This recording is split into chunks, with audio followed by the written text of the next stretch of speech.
This is the video that explains how to construct a tote bag. We're going to make this tote bag out of Sunbrella fabric. However, you can make it out of nylon. It's the same concept, either or.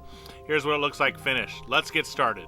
If you purchase this kit from Sailrite, it'll have instructions with these measurements on it. If not, pause here and study this and follow it. Regarding the two circular patterns, the 12¼ inch diameter and the 11½ inch diameter, the blue line is the reference line that will be used later as a sewing guide. Don't cut on it. We're going to show patterning of the two round circulars. Those are a little bit more difficult, so we're going to show it here. There are two ways to do it. You can use a compass if you have one, or you can use a pencil and string, which we'll show a little bit later. The diameter of the outer circle is 12¼ and we're going to find the radius, so divide it by 2 and you get 6 1/8, and then we've already found the center position, so we're going to mark the circumference of that outer circle. Now we're also going to do the same thing for the inner circle. The inner circle will be a reference line for sewing, and that the diameter is 11½. To find the radius, divide that by 2 and you get 5 3/4 inches from the center of the circle. And then we're going to mark that line. Again, this is not a cutting line, the inner circle. It's just a reference for sewing.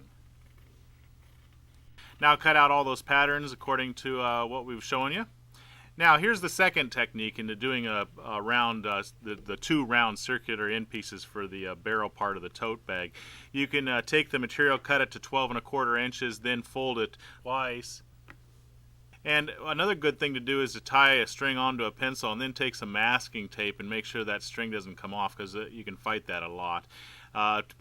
Put your finger on the corner that has the 4 pieces or folded all together. Make sure that you do it on that exact corner, not on the ones that don't have them folded inward. And just find the outside mark, because if this is cut accurately to 12¼ inches, it should make a perfect circle that measures 12¼ inches. And it's a good idea to also have a second person help you draw that on there. Okay, once it's drawn on there and you feel confident about it, remember to rotate your pencil a little bit too, especially since you have that tape, the string taped in one position. Rotate the pencil as you're drawing the arc on the fabric. Take some scissors and cut it. Trim it up if you need to make sure all sides are even. And it comes out with a beautiful circle that should be the right measurement. Now again, I recommend that you draw the 11½ inch circle around there to use as a reference for sewing. So we have everything cut out, ready to go. First thing we'll do is we'll take that pocket, which is 10 inches by 11 3/4 inches, and on the excuse me, the 11 3/4 inch, we'll put some double-sided tape. This is the seam stick for canvas, part number 129, which we use for everything. It does not come in the kit, so you need to purchase this separately if you choose to use it. And put a 1/2 inch hem. This is the part where we're going to put the Velcro on, and you can use either the hook or the loop side of the Velcro. It does not matter. And you want to base that in place with this same double-sided seam stick, part number 129. Again, you don't have to use it, but we really recommend it. Take up the paper backing on the double-sided tape, and then take your Velcro. Now, it's never happened to me before, but make sure you put the Velcro on the right way up. In fact, in this video, I'm doing it the wrong way. So I actually sew it down that way too. So make sure you put it up with the loop or the hook facing the right direction. Now do another hem on the tail end of this pocket, and that will be sewn down to the actual barrel in a later step. Sew along both edges with a straight stitch, and that'll complete the Velcro. Now we take and we find where that pocket's going to lay on the panel, and it should lay at 14 inches. So I'm finding the center position, and I'm also marked the material at 14 inches. This is the center position, and that hem that we made on the bottom side of the pocket, doesn't really matter what size hem it is. You can make it a 1/2 inch or 3/4 inch. We're just going to sew along there. Okay. Now before I move on, I'm going to put some lines on here to make sure that I put that pocket on straight. So I'm going to measure 14 inches here and 14 inches here. Make sure I put it on exactly straight. Again, I'm going to use a double-sided tape and baste it on the bottom portion of that hem that we created earlier. Okay, so that will be basted down. Now I'm also going to find the center position of the pocket to make sure that I put it on exactly in the center. So I've got my 2 lines at 14 inches, actually 3 spots at 14 inches, and I have that center line. And then I baste it in place. Okay, and then it would fold it over and we'd sew it. Now before we sew it, I'm actually going to take a grease pencil and I'm going to mark where I want that hook or loop, depending on which I've used on the pocket, to be positioned. I'm going to mark the sides and the top of this pocket. Now I am going to put the Velcro a little bit down from that. I'm also going to mark where that Velcro has been sewn onto the pocket just by putting a little line at the bottom section of that. But I don't want that Velcro to be exactly at the top. I'll actually leave about an 1/8 inch down. Again, I'm going to use double-sided seam stick. I really recommend you purchase that as well. It makes the project a lot easier. Pull up the backing and then stick your Velcro in place. Again, a little bit down, about an 1/8 inch down from where the top of that pocket would go. Okay, so that's how it would match up. And as you can see from the marks on the fabric, I hope you can see it, it's a little bit down an 1/8 of an inch. Okay? Now we'll take it and we'll sew that Velcro in place just using a straight stitch and reverse or do a bar tack to lock that stitch in place at the beginning and the end. Sew along both sides of it, as we're showing here. Okay, there it is sewn on. Now the only thing left to do is to sew that pocket on. We unfold the pocket, so we're going to be sewing from basically the inside of this pocket. And just sew along that hem that you created earlier, right on top of that hem with a straight stitch. There's really no need to reverse the machine. However, it's always a good idea to be in the habit of reversing the machine because the webbing will actually go right on top of this assembly and lock that stitch in place. I like to be in the habit of reversing every time I begin and every time I end a stitch. Okay, we've got that pocket sewn in place. Now let's take a look and see what it looks like. Oh, one more thing I forgot. I forgot to put on the Sailrite logo. It's a good idea to proudly present that logo. That logo basically means, hey, I did this myself, and it's going to be beautiful when you're done. So sew that logo in place on this pocket before you sew it onto the barrel. It doesn't stick without sewing it well, especially on Sunbrella. Okay, we've got the pocket in place. Now just take the webbing, and again, I like to use a hot knife to burn the edges of the webbing so it doesn't fray. And we basically want to just lay that webbing so it's flat against itself, as I'm doing here, and just sew it together. So we're going to make a complete circle out of it. And you can sew it together with either a with just a box stitch, or just sew across it one way, because basically it's going to be sewing on the edges, so you don't need to do a lot of sewing here. Technically, this is all I need to do. However, you can see I did a whole box stitch here. I went all the way around. Not necessary, but you can do that as well. Now we'll put that webbing on top of the barrel that we did earlier. We need to make our measurements on the sides, and then I'll draw a straight line to indicate where that webbing is going to go. That way we get it on there exactly straight. And these measurements are 7.5 inches from each of the edges of that barrel. And as you can see, I'm just using a straight edge and just using a grease pencil and marking lines. And then I'll put double-sided tape to hold that webbing in place as I sew it. Alright, I'm using a grease pencil here. A grease pencil is a pretty good thing to see the lead pretty easily, but it sometimes can be difficult to get off a Sunbrella, so make sure you do it in places where you're not going to see it. Now we're going to take our webbing, we're going to lay it flat, put it at the bottom end of this barrel so it's flush with that end, and then we're going to measure how much excess is hanging over the barrel from the edge of the barrel, right there. Okay, so we measured that. Want to divide that by 2. Now we also want to have this little piece where we sewed it together, you know, the webbing we sewed together, in the center of the barrel. So put that a few inches down from the pocket, probably about 4 inches down from the pocket. It doesn't have to be exact, but that way it's on the bottom side of the tote bag. Now again, divide that measurement that you came up with earlier. I don't know what the measurement will be because the webbing could vary a little bit from Sailrite. And then mark exactly where it lays at the edge of that fabric on both sides. So we're marking both legs of webbing, and then what we'll do is we'll mark down 3 inches from the edge of this barrel, 3 inches from each of the edges, and we'll mark on the inside so that grease pencil line doesn't show up because it'll be buried with the webbing. And that's where we're going to sew a box X stitch. Again, I'm using seam stick for canvas, part number 129. If you don't have it, you don't have to use it, but you don't need to go all the way to the edge. Just start where that box X stitch will stop, so 3 inches from the edge. And then we'll take one of the legs of the webbing and we'll make sure that that marks right along the edge, the pencil line that we did earlier, and baste it in place right alongside that line that we drew all the way down. I'm also going to mark where that 3-inch box X is going to start with a pencil as I baste it. That way I don't have to do that in a later step. Notice how it buries the pocket. If you've done the pocket correctly, it should be buried underneath that 2-inch webbing. I'm going to take my pencil here and I'm going to mark it again where that box X will start 3 inches down from the edge. Okay, we've got that marked. Do that with the other leg as well. Baste it in place. Mark where the 3-inch box X stitch will start, and there we go. It's done. So again, the line up at the top, 3-inch line where the box X is going to start, and then you should basically be done. Now, I'm going to measure down 2 inches. That's how big the box X is going to be, and I'm also going to put a mark on all 4 sides of where that box X is going to be. So I'll do that on all of the webbing straps, and then we'll sew a box X like this. Okay, we take it to our sewing machine, and I'm just going to sew down each leg of the webbing. And we're going to stop right there where that 3-inch mark is that we did earlier, right there. Okay, that's going to be where our box X stitch will be. Alright, I'm going to turn this panel around and sew the top part of the box X.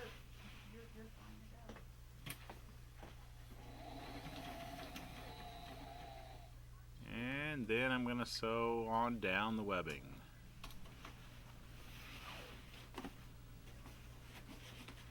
Okay, you just want to sew this the quickest and easiest way. I think everybody should know how to do a box X. It's basically just a box with an X in the center. We're sewing down the other leg here. It secured the pocket on all at once. And we'll stop again at that mark that we put 3 inches from the edge.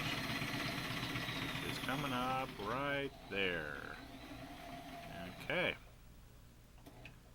I did a bar tack there. Now I'm going to finish up this box X stitch that on all 4 of the handles of the webbing.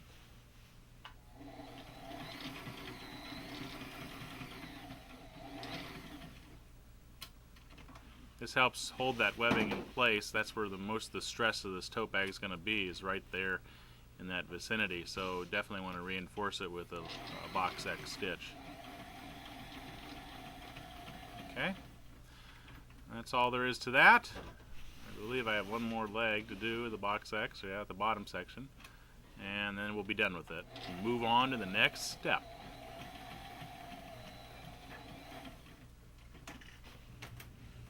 We'll separate the zipper. It's important to separate the zipper. We'll lay it directly on top so that the edge of the zipper tape matches the edge of that barrel fabric, the Sunbrella fabric. Okay, now I'm going to pre-staple this in place. Some of you may be confident enough to just take it to the sewing machine and sew it. I'm a little bit not so confident, and I also want to show how most people sew zipper on if they are not used to doing it. So we'll staple it so it's flush, and we'll make sure that we don't have any bubbles in it. And then I'll go back and put a few more staples in there so that when we're sewing it doesn't bubble up. And there we are with the staples in place. Now we'll just sew a straight stitch right along those teeth.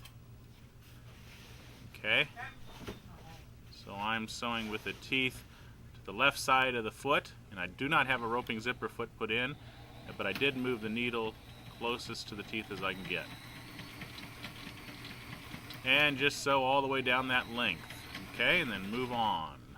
Now what we're going to do is remove those staples once we're sewing it in place. You can see that stitch is not terribly on top of the teeth. We don't really want it right on top of the teeth. And then what we'll do is we'll kind of fold this under and create a hem. We want that hem, that fold of the hem, to be right on top of those teeth. Okay, so you want to do this slowly when you're sewing it in the machine, and you definitely want the Sunbrella to be on the bottom side. Okay, you want the zipper on the top and the Sunbrella on the bottom. I know that seems like it'd be unreasonable, and we don't use double-sided tape here. I suppose you could. I usually just do it by eye and make sure that everything's folding nicely. If you do it with a zipper on the bottom side, it's going to be almost miserable to do. So I really recommend doing it with the Sunbrella on the bottom side. And make sure you do a bar tack stitch here to lock it in place, so basically reverse the machine when you start sewing, which I'm doing here.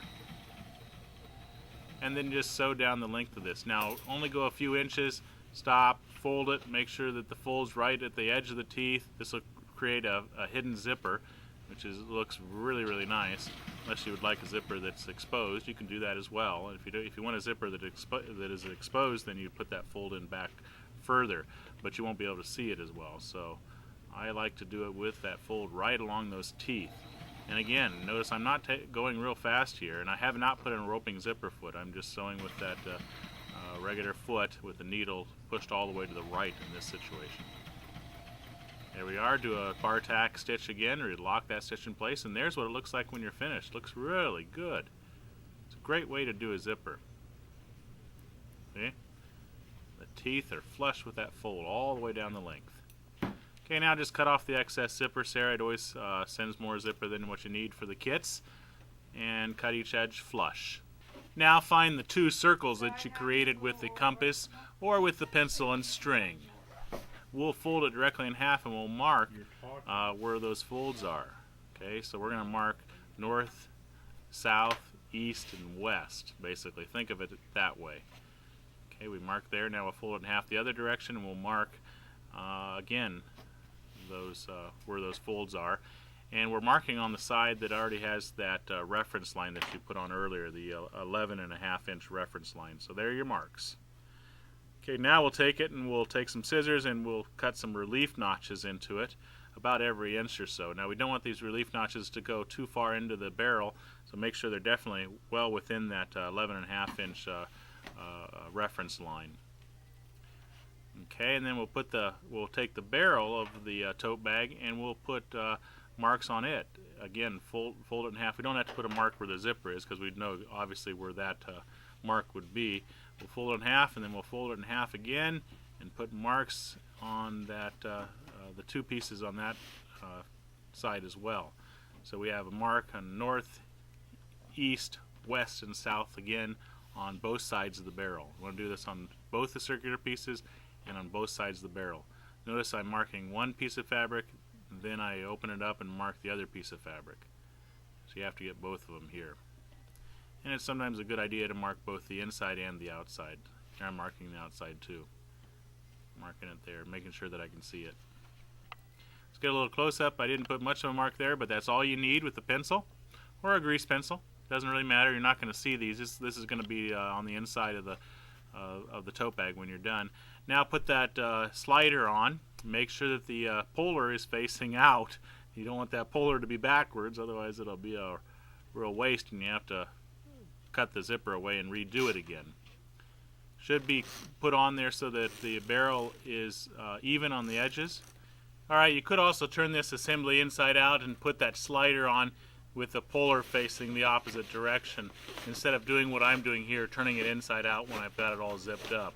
Either way will work. Okay, now we've got the whole barrel inside out, and we want to concentrate on putting the round end pieces on. As you remember, we marked it north, east, west, and south. We're going to match those 4 edges or marks up with the barrel marks. Now what I find is it's easier to put that barrel on the floor and then just sit in a chair and match it up this way. So again, match up the mark. Doesn't matter what mark you use on that round end, obviously, because it's round.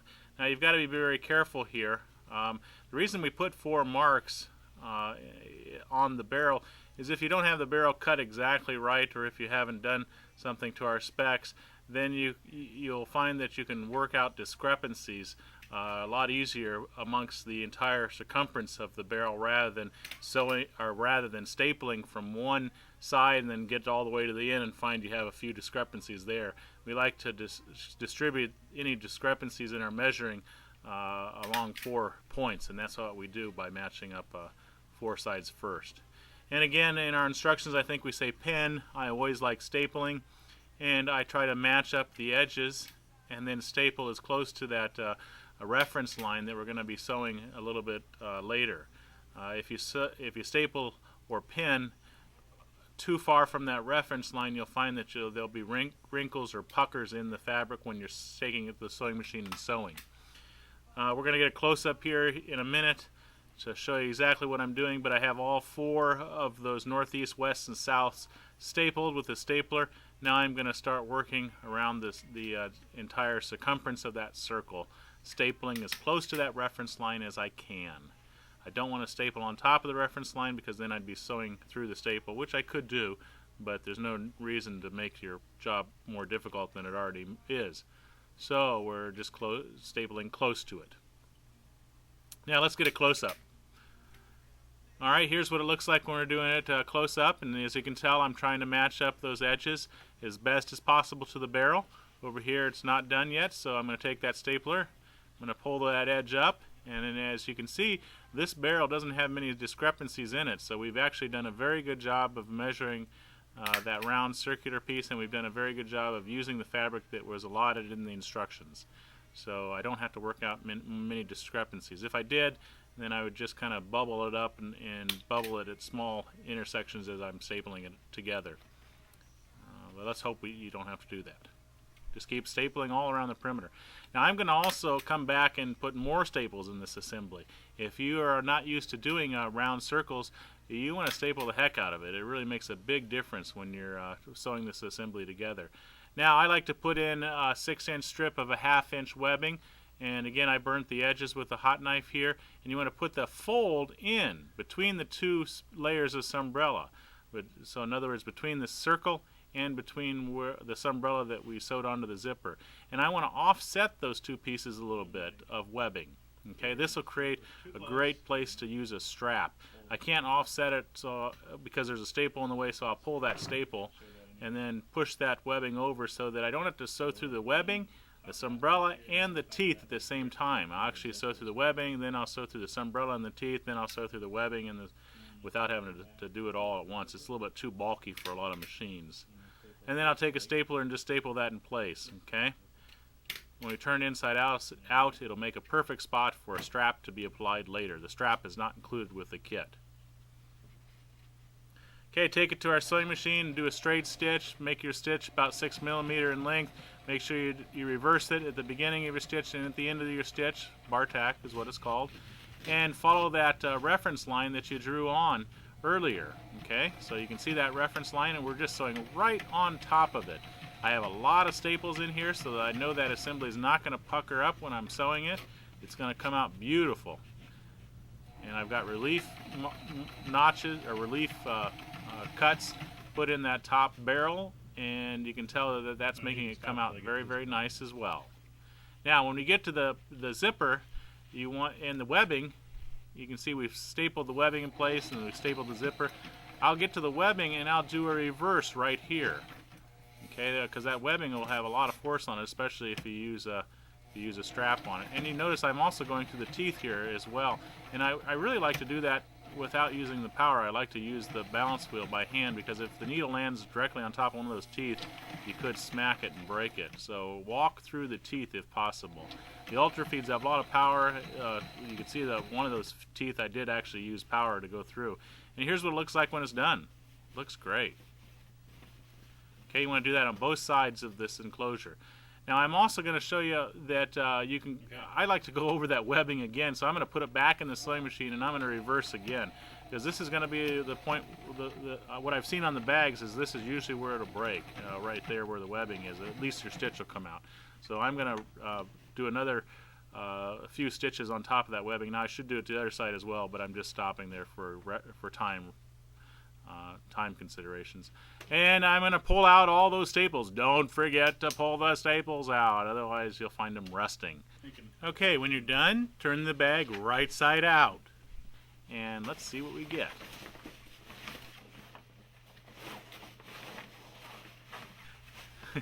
This should be the easiest part, but sometimes it's the most difficult part. Alright, and look at it. It's a gorgeous bag. Zipper is hidden completely, looks great from the top.